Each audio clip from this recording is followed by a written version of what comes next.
right, good morning, everybody. Welcome back to our episode 5 of EANS Coffee Break. We thank you, everybody, for participating. My name is Matt Marsiglia, and I'm your host for Coffee Break. I'm the EANS Program Manager for ClassWallet. As most of you know, EANS is the emergency assistance to non-public schools, which provided $5.5 billion of funding for schools across America. ClassWallet, we distribute payments for approximately 20% of the country. Today, we have 3 very special guests with us from School Specialty.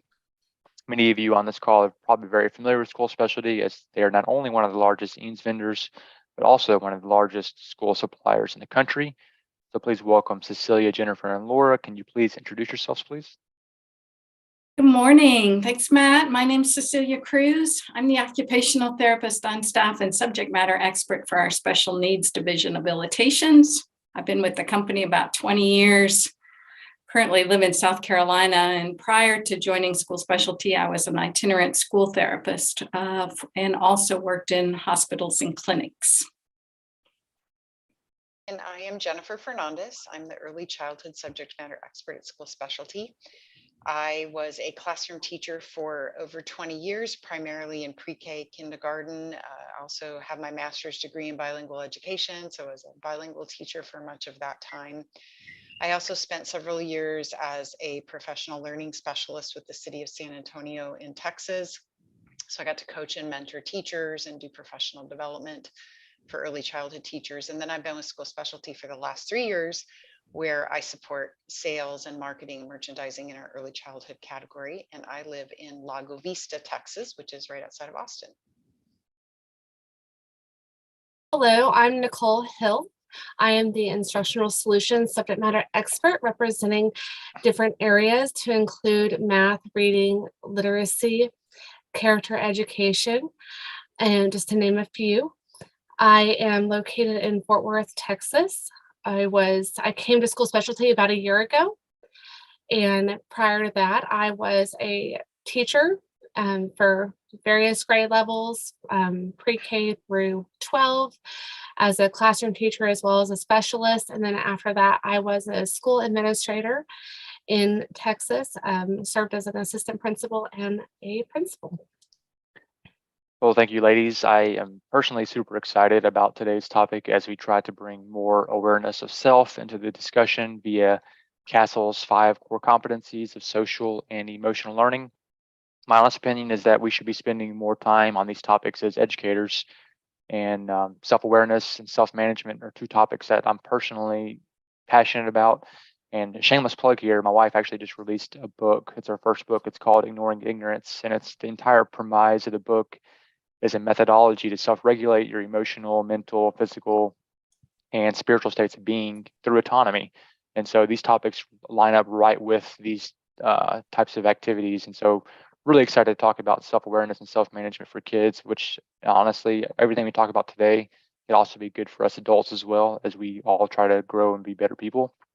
And so with that being said, let's jump right into the discussion. Jennifer, do you want to give us a little bit of a high-level overview over CASEL's 5 core competencies of social and emotional learning behaviors?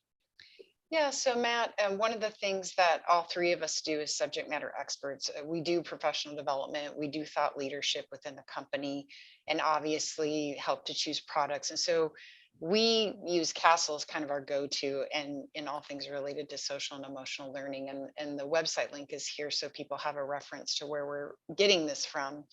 But CASEL is a great resource for social and emotional learning. In fact, I took a quote from their website, and they said that for children, learning is a social and interactive process that takes place with teachers, peers, and parents. We know that emotions and relationships affect how and what we learn. Thus, having strong social and emotional skills will help children do better academically and in life. And I know as we are out at conferences and meeting with our customers, all the emails I'm getting, like the educational newsletters, it's like there's this renewed sense of importance for social and emotional learning, because teachers realize that if they are not addressing those social and emotional skills and needs, they're never going to get to the academics. And so you can see here that CASEL really breaks those social emotional aware skills into 5 core competencies is what they call them. So you see the self-awareness, self-management, social awareness, relationship skills, and responsible decision making. Very nice. So, how can we help kids respond to sensory information and not react? And I think that's right into this topic of self-awareness and identifying emotions. And identifying emotions is so important in the world we live in today. Can you tell us a little more about how that is in relation to children and how it's best supported? Yeah, so in addition to the 5 core competencies, Castle then kind of breaks each of those competencies down into some individual skills. So I'm going to talk first a little bit about self-awareness. In early childhood, if we really want to put it in simple terms, this is really about children knowing and understanding themselves, their emotions, their thoughts. They start to become aware of their cultural identity. This, how do I fit into my family, my school, my community, and even the bigger world? Um, the first one that is part of self-awareness is identifying emotions, and I think this is kind of our go-to when we even hear social and emotional learning because of that word emotions. Um, and this is super important at all age levels, but of course I'm speaking from my experience in early childhood.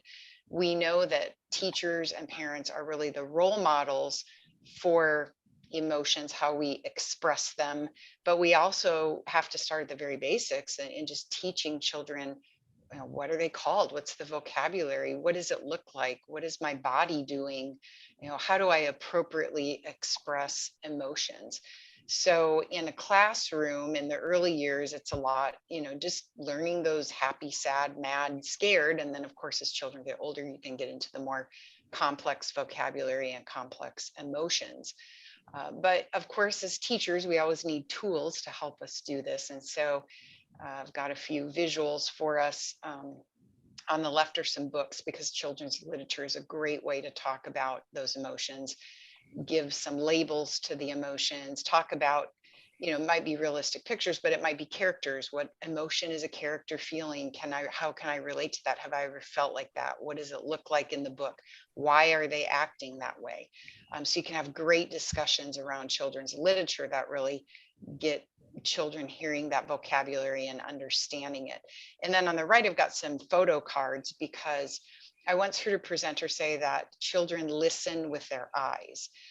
And I know, especially as an early childhood educator, that we always wanted to support with visual cues. That's why we're even showing pictures today on this podcast, because there are a lot of visual learners out there that need to see things.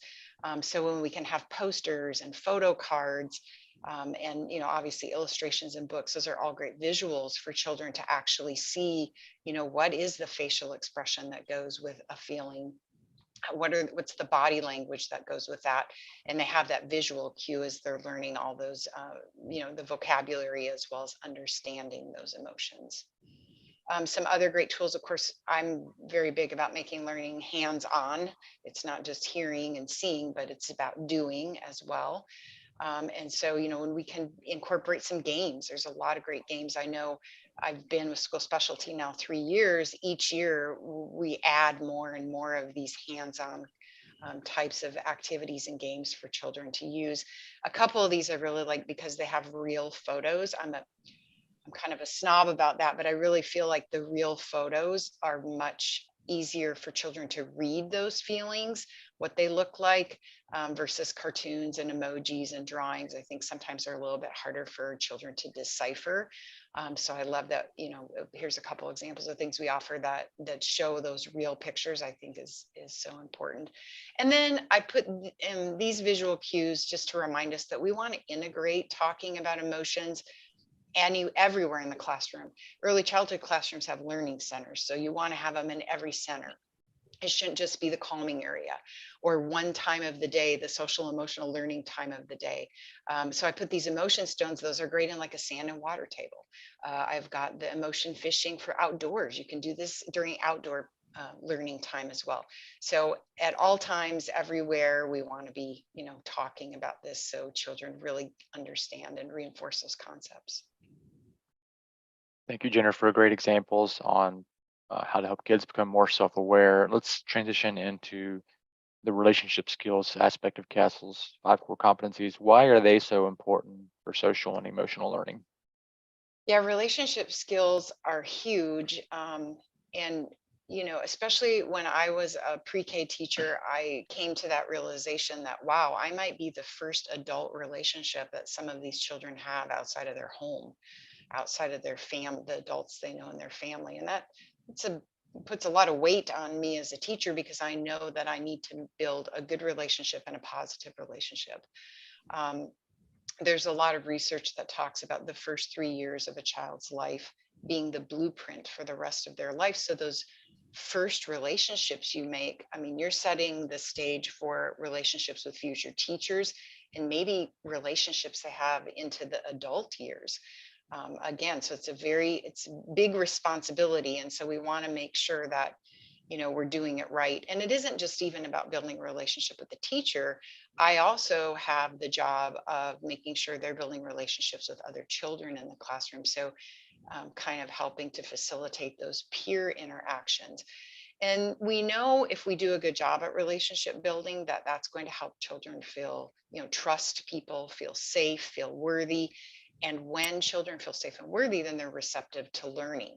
Really, learning cannot occur unless a relationship exists.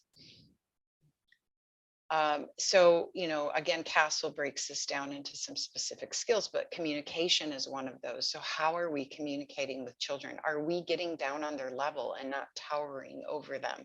We are much bigger than a lot, especially the young children. So are we getting down on the carpet and actually playing with them? Having some floor seating if we need that, to encourage ourselves to sit on the floor with children, whether that be floor cushions or we have this little floor chair here. But making sure, we're having those conversations, making eye contact, really listening to children.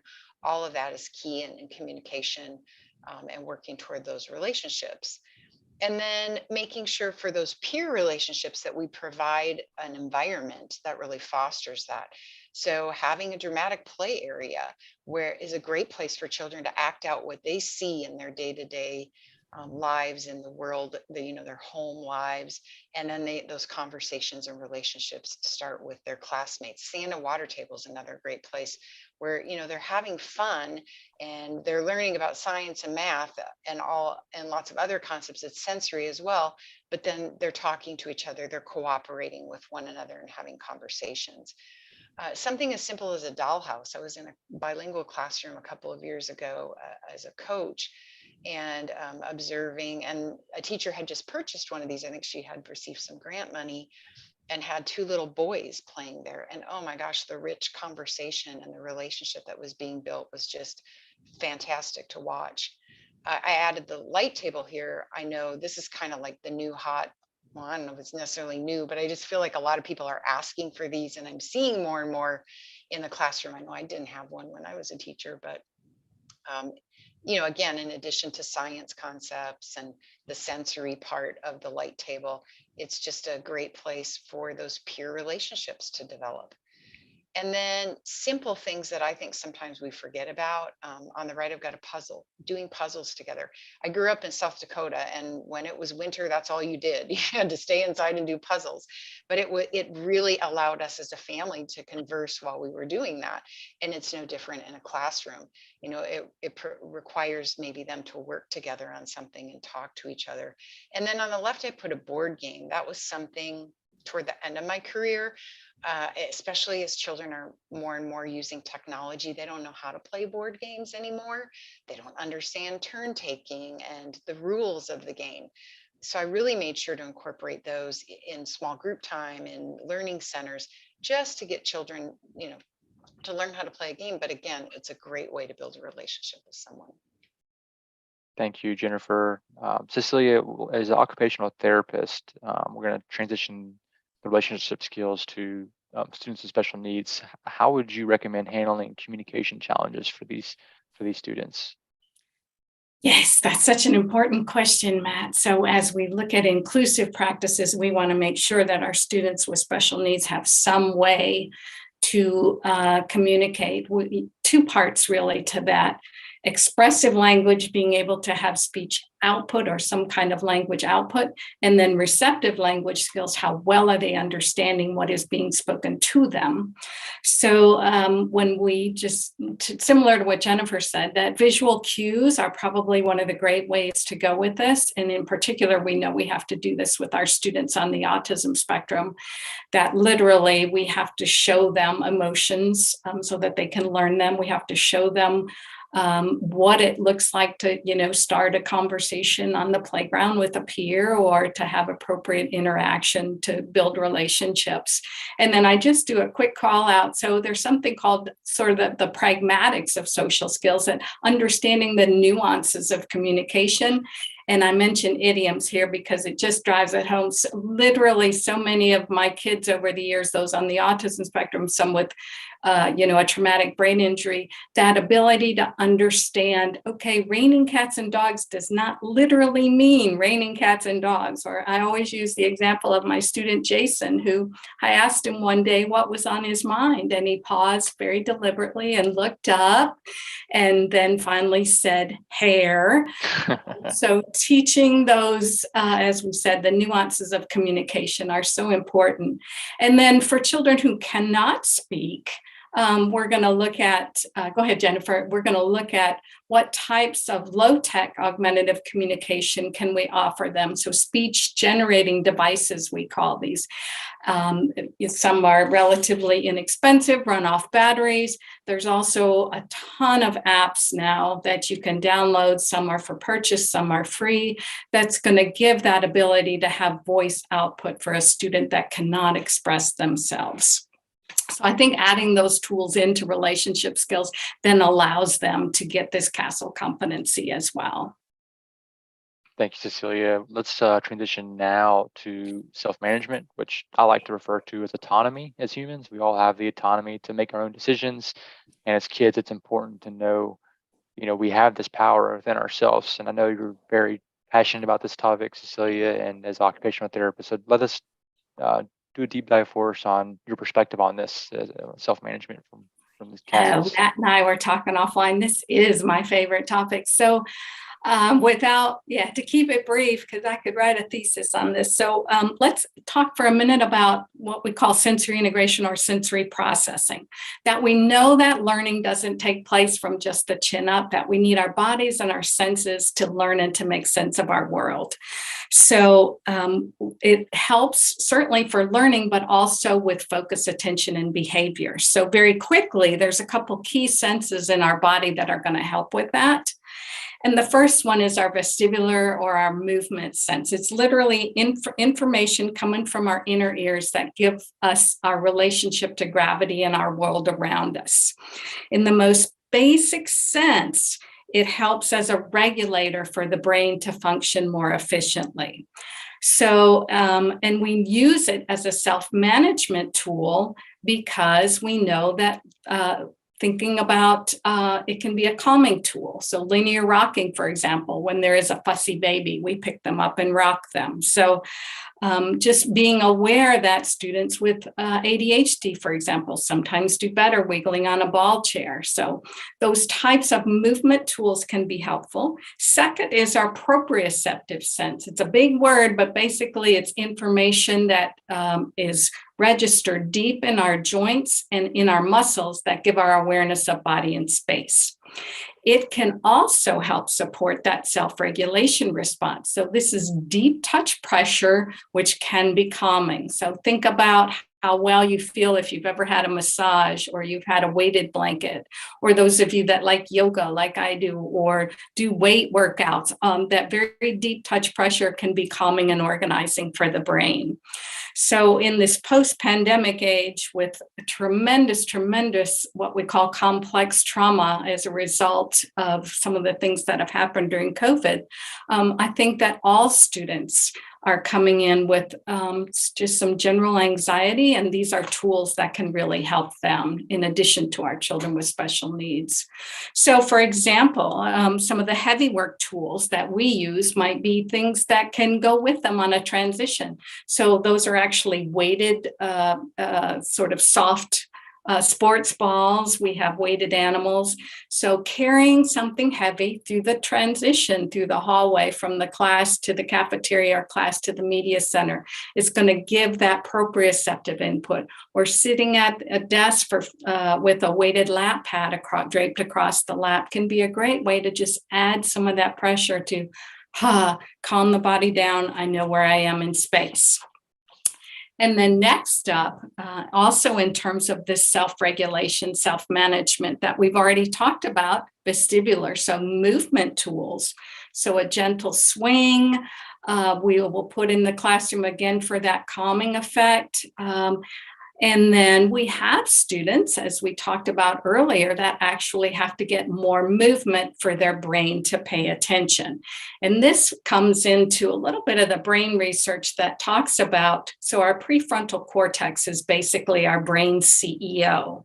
And there was a study that came out, it's been several years now, that talk about how movement can literally help that prefrontal cortex sort of organize better, which has in turn influence on our emotional responses, our intention, our ability for behavior and judgment, planning and organization, delaying or initiating responses, and learning from our mistakes. So the big CEO right up here in this part of your brain needs that vestibular or movement input to help stay organized and run efficiently. So when we see that there is dysfunction in this area, that we can also then start to see some behavior and emotional components come into play as well. So next up, as we look at what the CDC is saying, other health organizations, as we talked about, continue to report a rise in student mental health issues. So part of my job as an occupational therapist these days is helping schools and districts design calming areas so that we can help promote this social emotional awareness and mental health for all students. So you can see some examples here that in addition to movement and deep touch pressure tools, we've got visual calmers, we've got auditory calmers, we're using bubble tubes, bubble walls, weighted blankets. So you can see some examples there for visual, tactile, and auditory. So we really get a holistic approach to good sensory processing and sensory organization to support that self-management. And then finally, as Matt said at the very beginning, these tools are not just for students anymore. So we are trying to promote as well the mental health of all our educators and those that support students in the school. So nice little teacher's lounge area reconfigured with a massage chair, weighted blanket, some water features.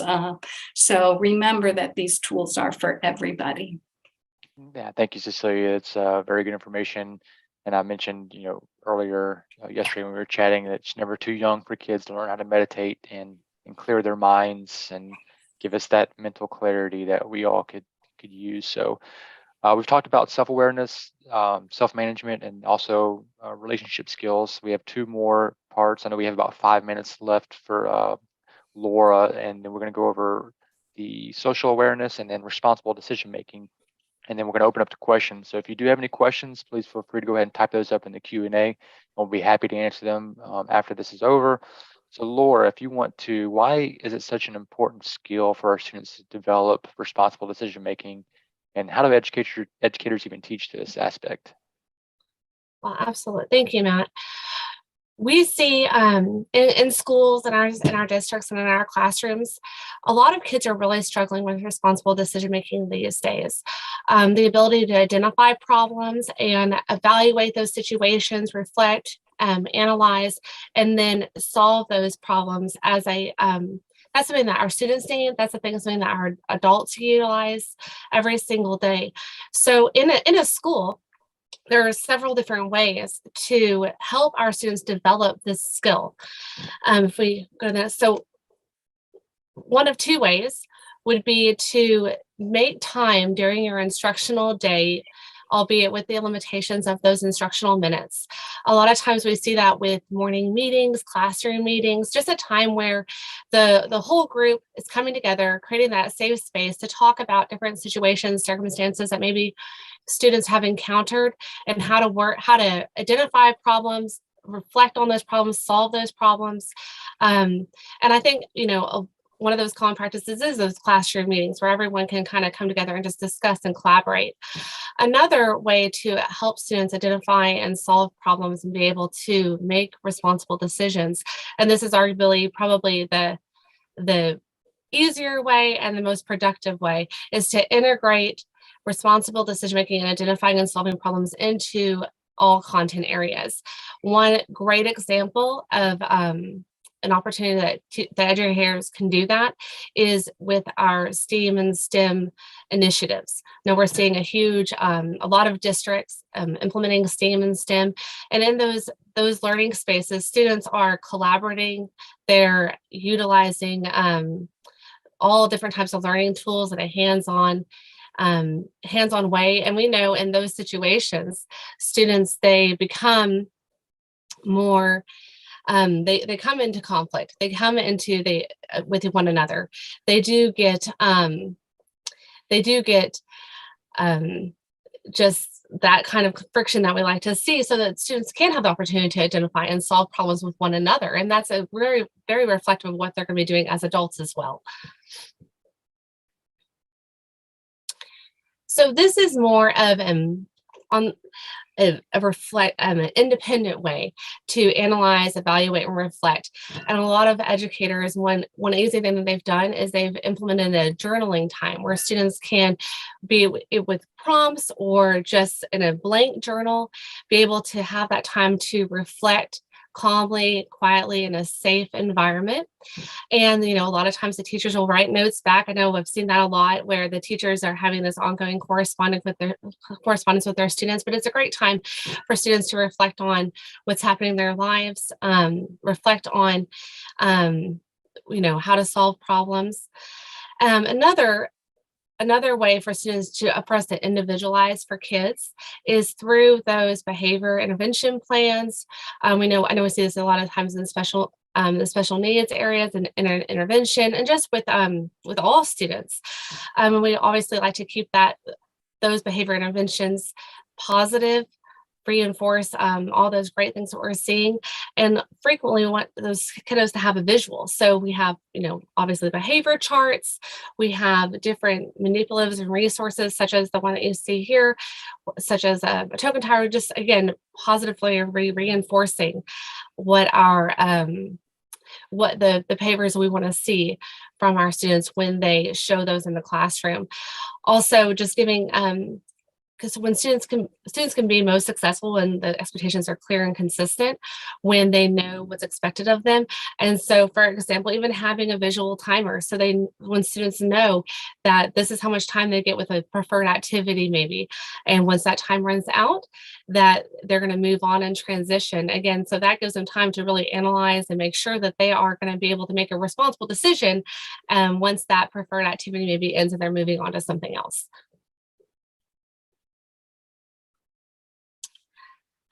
I think a big part of ethical responsibility is exposing our students to all the different ways that they can be ethically responsible in our community, all the responsibilities they have as a productive citizen, as a contributing member of society. So a great way to do that is through our science core content areas, as well as social studies. So exposing students to all the different everything from environmental responsibility to being a productive consumer of social media, to just the rights and responsibilities of equity, and everything we're seeing basically in science and social studies now. And literature is a great way to do that. We can open a lesson in science and social studies with a great piece of literature, and then follow with the core content with the facts and everything that you're seeing, so that you can reinforce that.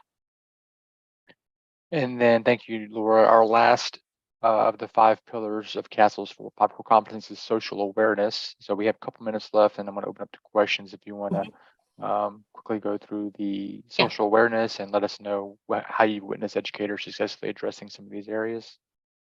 Okay, so I think social awareness, and especially I'm going to focus most on empathy and perspective, this is huge for our educators. empathy and perspective. Our kids have a hard time developing these skills, really putting themselves in other people's situations, seeing what they're going through, just looking at those circumstances. So one wonderful way that I've seen educators do this, it's a pretty old practice, but it's still a wonderful practice, would be just when a self-check, right? So when students walk into the door, when they enter into the classroom, looking at their emotions and thinking, where am I today? And that's great for the kiddo to like kind of analyze where they are, but then also for them to look at where their other classmates are. So how is everyone else feeling in this room? So do I have a friend who is sad or is angry or is upset? And so how can I help them? I see that my friend is sad today. Maybe I can go up to them, ask them how they're doing, or what can I do to help you? So that entry into a classroom is a great way to build that empathy, to having a self-check where students can kind of show visually where they are. Also, just going back to those meetings or classroom meetings that you have, we know that empathy is built by getting to know each other. So when students get to talk about themselves and kind of find connections and similarities and commonalities between one another, they build these relationships and connections, and they start to care about one another, creating that safe, positive learning environment that then leads to academic performance and achievement. Another simple way to build empathy and perspective is just through games and activities in those centers and stations that we were talking about earlier, just in little activities that those kiddos can do. There's a lot of conversation obviously about the importance of inclusion, diversity, and equity in our schools and in our society, making sure that everyone's represented and that everyone feels valued in the classroom, making sure they're reflected in all different learning environments. And I think another really easy way, going back to, is through literature. So making sure that our books are written by a variety of different authors, making sure that there's a variety of different stories represented, that students can just learn about different people that make our communities and our societies so wonderful and diverse. Thank you so much, Laura. And just to bring everything all home, and then we'll open it up for questions. If anybody has a question, please feel free to go ahead and type it in now. But everything we showed today is products that School Specialty does offer. And it's very awesome to see that the focus is there to help these kids develop their social and emotional skills. And so, Jennifer, do you want to let folks know how they can get in touch with School Specialty with using EANS funds if they are interested in any of these?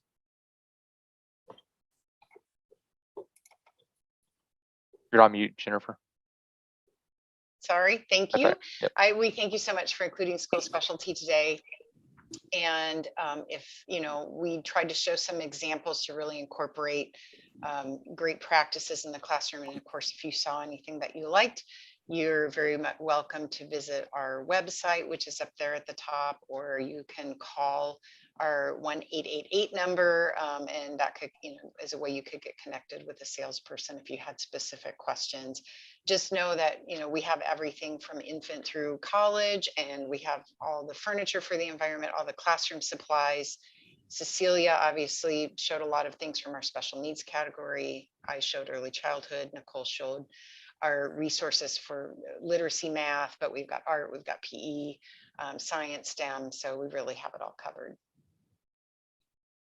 Thank you so much. And I want to reiterate, I really wish that we would have more of these conversations in the classroom today. I think we'll get there one day, as we let more science comes out that shows how important these types of conversations are to have with kids and adults as well. So at this point, we're going to open it up to questions.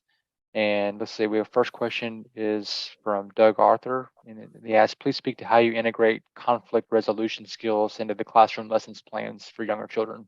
It's a great question, Doug. Anybody want to take a stab at that one? I can go at it from the early childhood perspective. It is something that I know when I started teaching, I didn't really know a lot about and wish I had. I think sometimes teachers, well, I'm not going to say sometimes, a lot of times teachers look at conflict as, oh, I need to avoid this as much as possible. I went to a training later on in my career that really talked about conflict as an opportunity. And I think, first of all, as teachers, we have to change our mindset and we have to look at it as an opportunity. It is an opportunity for us to help children work through conflicts. How do I problem solve with somebody? Sometimes they don't even have the language. Sometimes, first of all, they're so out of whack emotionally, they can't even think straight to be able to solve the problem. So you got to take it back to even addressing how are they feeling, helping them to, getting back to that self-regulation that we talked about, and then giving them the tools of, do I even have any tools in my tool belt to work out a conflict with someone? We make an assumption that children know how to do that, and they may not. Most likely they do not. We really need to be doing it in early childhood, because once they have practice doing it, it's going to help them as they go up through the years in school. Obviously, if that's not happening, the older grade levels are going to still have to address it. But I think just number one message I would say is, as a teacher, let's change our mindset that this is an opportunity to teach.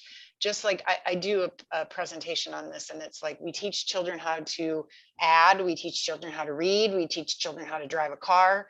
We also need to teach children how to manage conflict resolution. So it starts with us. Great answer, Jennifer. Thank you. Anybody else want to add? A little bit to that. I know in my previous campus, I think a big thing that we did that really supported that goal would be to have classroom contracts. So, I mean, I think most schools now, they make those the class rules together. They establish them together. And so but the real power comes in that consistency, going back to that classroom contract. So when there is a conflict, like, what are our expectations? How do we work through these problems so that eventually, the teacher is a facilitator in a conflict resolution, but then hopefully the kiddos can move towards being their own conflict, facilitators of that conflict resolution. So I think having those collaboratively created rules to guide the conflict resolution is key, and consistently going back to that, having it visually displayed in the classroom and just going over and over back to it.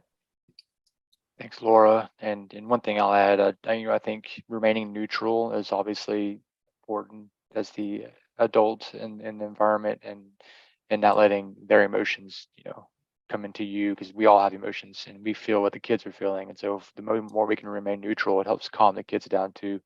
And then helping the kids become neutral, that's not easy. That's why we're talking about this today, is how can we help identify their emotions and bring that feeling into a more balanced state. So good question, Doug. I appreciate it. Any other questions? I don't see any right now. We still have a few minutes left with our expert panelist. If you want to have a question, please feel free to send it in now.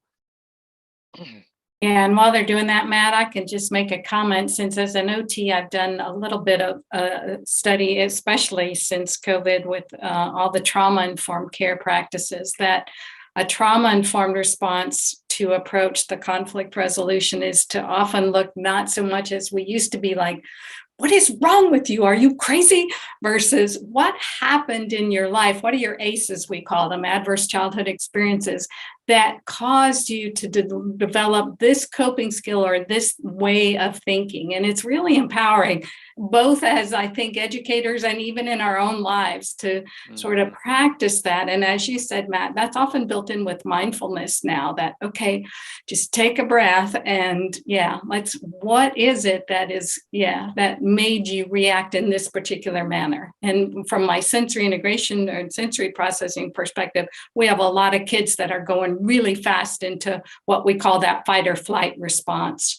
And that those self-management tools, again, if they're integrated correctly during a school day, they start to learn to regulate their sensory system, which will in turn regulate the behavior, which we hope reduces the output and the conflicts that arise in the first place. So there's my 2 cents as an OT.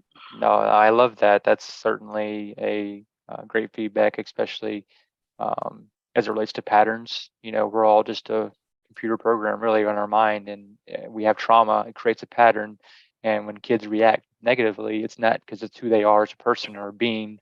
It's because of a pattern that they've created in their whatever nurtured environment they've had. And so however we can try to unbreak those patterns and have compassion for the kid. And I think empathy, Laura, you were mentioning, that's one of the biggest skills we can develop as kids and adults is how can we take our emotion out of it and feel what the kid's feeling so we can understand what they are going through, because it's not about you or anybody else, it's about what they're going through. And so yeah, great topic. I really do love all these topics, so I appreciate you ladies being part of this.